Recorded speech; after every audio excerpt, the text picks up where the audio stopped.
एक टीचर का काम होता है बच्चों को पढ़ाना, बच्चों को समझाना, आसपास के लोगों से सतर्क करना, वो बताना होता है। लेकिन आज जो सोशल मीडिया पर वीडियो सामने आया है उसने दिखा दिया कि एक पढ़े लिखे ज्ञानी टीचर की मानसिकता में भी खोट हो सकती है। लेकिन अगर आपकी मानसिकता में खोट है तो आपको खामियाजा भी भुगतना तो पड़ेगा। आज की वीडियो में कुछ ऐसा ही है जिससे हम आपको दिखाएंगे तो आप वीडियो को रिवाइंड करने के लिए मजबूर हो जाएंगे।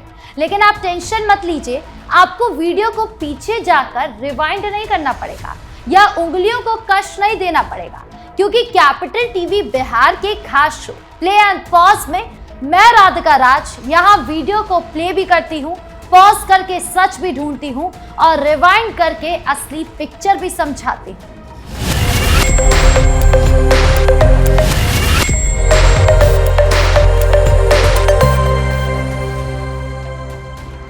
सबसे पहले आपको दिखाते हैं जब एक टीचर की नीयत एक्सपोज होती है तो क्या होता है। आपके लिए इस वीडियो को बड़ी स्क्रीन पर प्ले करते हैं।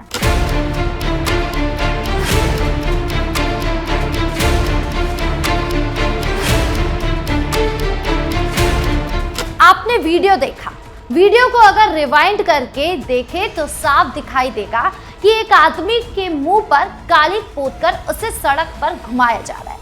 दरअसल ये वीडियो बिहार में शिक्षा व्यवस्था और समाज की सच्चाई को एक बार फिर से उजागर करने वाली एक घटना का है। ये वीडियो सिवान जिले के एक सरकारी स्कूल की है, जहां शिक्षक पर अपनी ही छात्रा के साथ छेड़छाड़ करने का गंभीर आरोप लगा है। आरोप साबित होने पर गुस्साए ग्रामीणों ने शिक्षक का चेहरा कालिक से पोत दिया, उसके बाल काट दिए, पुराने चप्पलों की माला पहनाई है और बाजार में घुमाया भी है।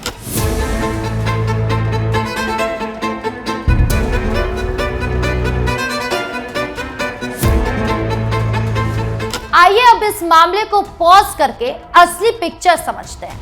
यह घटना फरवरी 2026 की शुरुआत में हुई, जिससे पूरे इलाके में सनसनी फैला दी। कहानी की शुरुआत होती है सिवान जिले के बासंतपुर थाना क्षेत्र के अंतर्गत आने वाली कन्हौली गांव से, जहां हरियाणा प्राथमिक विद्यालय में वीरेंद्र कुमार नाम का शिक्षक पढ़ता था। वीरेंद्र कुमार मूल रूप से बिशनपुर गांव का रहने वाला है, लेकिन वो कन्हौली में अपना घर चलाता है और वहीं पर बच्चों को ट्यूशन भी देता है। ट्यूशन क्लासेस उसके घर पर होती थी, जहां गांव के कई बच्चे आते थे। इनमें से एक थी 10 साल की एक छोटी लड़की जो उसी स्कूल में पढ़ती थी और ट्यूशन भी लेती थी। एक दिन वीरेंद्र कुमार ने इस बच्ची को ट्यूशन के बहाने अपने घर बुलाया। बच्ची आई, लेकिन शिक्षक ने उसके साथ छेड़छाड़ करने की कोशिश की। रिपोर्ट्स के अनुसार उसने बच्ची के साथ अश्लील हरकत की कोशिश की, जो छेड़छाड़ के प्रयास के अंतर्गत आती है। बच्ची डर गई और घर लौटते अपने परिवार वालों को सब कुछ बता दिया। परिवार वाले गुस्से से भर गए, उन्होंने तुरंत पड़ोसियों और गांव वालों को बताया। खबर फैलते ही पूरा गांव उबल पड़ा। लोग बोले, ये तो हमारी बेटियों की इज्जत से खेल रहा है, ऐसे शिक्षक को सजा मिलनी चाहिए। ग्रामीण का गुस्सा इतना ज्यादा बढ़ गया कि उन्होंने खुद न्याय करने का फैसला ले लिया। वो शिक्षक के घर पहुंचे, उसे बाहर खींच कर लाए। पहले तो उसके चेहरे पर कालिक पोती, फिर उसके सिर के बाल काट दिए। कुछ लोगों ने पुराने चप्पलों और जूते की माला बनाकर उसके गले में डाल दी। इसके बाद वो उसे पूरे बाजार में लेकर घुमाने लगे। पूरा कन्हौली बाजार में शिक्षक को घुमाया गया। लोग नारे लगा रहे थे कि ऐसे शिक्षक नहीं चाहिए, बेटियों की इज्जत के साथ खिलवाड़ नहीं चलेगा। ये सब कुछ इतनी तेजी से हुआ कि वीडियो बन गया और सोशल मीडिया पर वायरल हो गया। लेकिन गुस्से का लेवल साफ दिखाई दे रहा था। ये घटना बताती है कि समाज में बच्चों की सुरक्षा को लेकर कितना गुस्सा है। ग्रामीणों का कहना है कि स्कूल और ट्यूशन जैसे जगहों पर जहां बच्चे सुरक्षित होने चाहिए, वहां ही खतरा हो रहा है। शिक्षक होने के नाते वीरेंद्र कुमार पर भरोसा था, लेकिन उसने उस भरोसे को तोड़ दिया। बच्ची की उम्र सिर्फ 10 साल थी। इतनी छोटी बच्ची को क्या पता था कि शिक्षक की मंशा क्या है। उसने डर के मारे पहले कुछ नहीं कहा, लेकिन जब बोली तो पूरा गांव उसके साथ खड़ा हो गया। पुलिस को खबर मिलते ही मौके पर पहुंच गई। बासनपुर थाना और महाराजगंज अनुमंडल पुलिस पदाधिकारी यानी कि डीएसपी अमन ने घटना की जानकारी ली। डीएसपी अमन ने फोन कर बताया इस तरह का मामला सामने आया। एक शिक्षक पर छेड़छाड़ के प्रयास का आरोप लगा। आरोपी को हिरासत में ले लिया गया। शिकायत मिलते ही एफआईआर दर्ज की जाएगी और आगे की कार्रवाई की जाएगी। पुलिस ने शिक्षक वीरेंद्र कुमार को कस्टडी में ले लिया।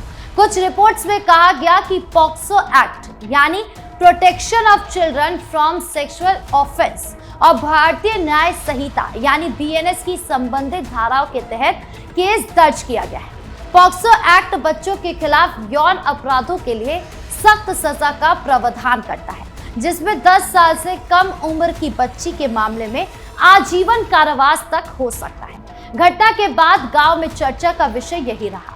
लोग कह रहे थे कि सरकारी स्कूलों में शिक्षकों की जांच होनी चाहिए।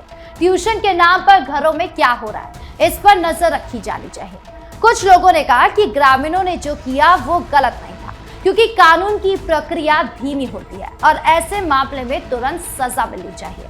लेकिन कानून के नजरिए से ये भी सही नहीं है, क्योंकि भारत में कानून सबको समान सुरक्षा देता है और भीड़ द्वारा सजा देना गैरकानूनी है। ये मॉब जस्टिस का उदाहरण है जो खतरनाक हो सकता है। अगर गलत व्यक्ति पर आरोप लग जाए तो क्या होगा। ये घटना सिर्फ सिवान तक सीमित नहीं रही। सोशल मीडिया पर वीडियो वायरल होने से पूरे बिहार और देश में चर्चा हुई। लोग शिक्षक की निंदा कर रहे थे। कहा जा रहा था कि शिक्षक का मतलब गुरु होता है, लेकिन ये गुरु नहीं शैतान निकला। कुछ ने सरकार से सवाल किया कि सरकारी स्कूल में ऐसे शिक्षकों को कैसे नौकरी मिल जाती है। जांच की मांग की गई कि क्या वीरेंद्र कुमार के खिलाफ पहले भी कोई शिकायत थी, क्या विभाग ने उसकी पृष्ठभूमि चेक की थी। दूसरी तरफ बच्चों और उसके परिवार की सुरक्षा का सवाल भी उठा। पुलिस ने उन्हें सुरक्षा देने का आश्वासन दिया। बच्ची को काउंसलिंग की जरूरत है, क्योंकि इतनी छोटी उम्र में ऐसी घटना मानसिक रूप से प्रभावित कर सकती है।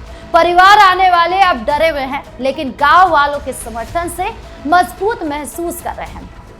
इस घटना से कई गहरे और महत्वपूर्ण सबक मिलते हैं, जो न केवल सिवान के इस छोटे से गांव तक सीमित है, बल्कि पूरे देश में समाज, शिक्षा व्यवस्था और कानून व्यवस्था के लिए चेतावनी की तरह है। पहला सबक इसमें यह है कि बच्चों की सुरक्षा हर हाल में सबसे ऊपर होनी चाहिए। ये कोई विकल्प नहीं है, बल्कि अनिवार्य जिम्मेदारी होनी चाहिए। आज के समय में बच्चे स्कूल, ट्यूशन, कोचिंग, खेल के मैदान या यहाँ तक कि पड़ोस के घर में भी खतरे में रह सकते हैं। इस मामले में बच्ची सिर्फ 8 से 10 साल की थी। इतनी छोटी उम्र में उसे समझ नहीं आता कि शिक्षक की हरकत गलत है या सही है। अभिभावकों की सबसे बड़ी जिम्मेदारी है कि वो बच्चों से रोजाना खुलकर बात करें, उन्हें गुड टच, बैड टच की शिक्षा दें। बताएं कि अगर कोई अनुचित तरीके से छुए, गले लगाए, बिना वजह से या कुछ ऐसा कहे जो असहज लगे, तो तुरंत मम्मी पापा या किसी भरोसेमंद व्यक्ति को बताना होगा। डरना नहीं, बल्कि साहस से अपनी बात सुनानी है, क्योंकि तुम्हारी बात सुनी जाएगी, तुम्हें दोषी नहीं बता दिया जाएगा। स्कूल और ट्यूशन सेंटर्स में भी अभिभावक नियमित रूप से चेक करें कि बच्चे से पूछे कि आज क्या हुआ, शिक्षक ने क्या पढ़ाया, क्या कोई गलत व्यवहार तो नहीं किया। इस घटना ने दिखाया कि ट्यूशन के नाम पर घरों में क्या क्या हो सकता है, इसलिए घरेलू ट्यूशन के लिए भी सतर्क रहे, कभी अकेले ना छोड़े या ग्रुप ट्यूशन को प्राथमिकता दें। दूसरा सबक इससे ये मिलता है कि शिक्षक की भूमिका सिर्फ पढ़ाना नहीं होता, बल्कि बच्चों को संरक्षक रखना भी होता है। लेकिन अगर वो खतरा बन जाए तो विश्वास कैसे बनेगा, ये सवाल उठता है। शिक्षक को समाज में गुरु कहा जाता है, जिन्हें बच्चे सम्मान देते हैं और अभिभावक भरोसा करते हैं। लेकिन इस मामले में वीरेंद्र कुमार जैसे शिक्षक ने इस भरोसे को तोड़ा है। सरकारी स्कूलों में शिक्षकों की भर्ती और नियुक्ति के दौरान पृष्ठभूमि जांच यानी कि बैकग्राउंड वेरिफिकेशन जरूरी होनी चाहिए। क्या ये पहले कोई शिकायत थी, क्या कोई क्रिमिनल रिकॉर्ड था, ये सब जांच करना चाहिए। तीसरा सबक जो इस कहानी से मिलता है वो है मॉब जस्टिस यानी भीड़ न्याय का खतरा बहुत बड़ा है। गुस्सा जायज हो सकता है, लेकिन तरीका बिल्कुल गलत है। ग्रामीणों पर भरोसा और उनका गुस्सा दोनों समझ में आ रहा है, लेकिन दूसरी तरफ कानून व्यवस्था पर भी भरोसा रखना जरूरी होता है। अपनी बेटी की इज्जत से खिलवाड़ हुआ तो कौन चुप रहेगा, ये सवाल बिल्कुल जायज है। लेकिन भीड़ ने शिक्षक को काली पोतकर, बाल काटकर, जूतों की माला पहनाकर बाजार में घुमाया।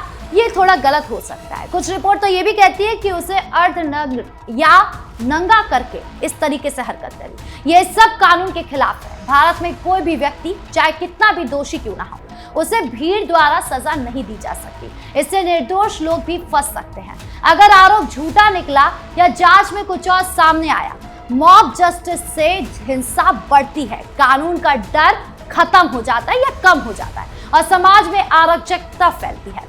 ग्रामीणों को पुलिस से शिकायत करनी चाहिए थी और पुलिस को तेजी से कार्रवाई करनी चाहिए थी। ये सभी सबक इस वायरल वीडियो में मिला है, जिससे हमें 1 सेकंड लगता है सिर्फ स्क्रॉल कर देने में, लेकिन उसके पीछे की कहानी समझ में नहीं आती। इसीलिए आज प्ले एंड पॉज में आपको ये समझाना बहुत जरूरी था। तो आज के प्ले एंड पॉज में इतना ही। कैसा लगा वीडियो कमेंट बॉक्स में जरूर बताएं। धन्यवाद।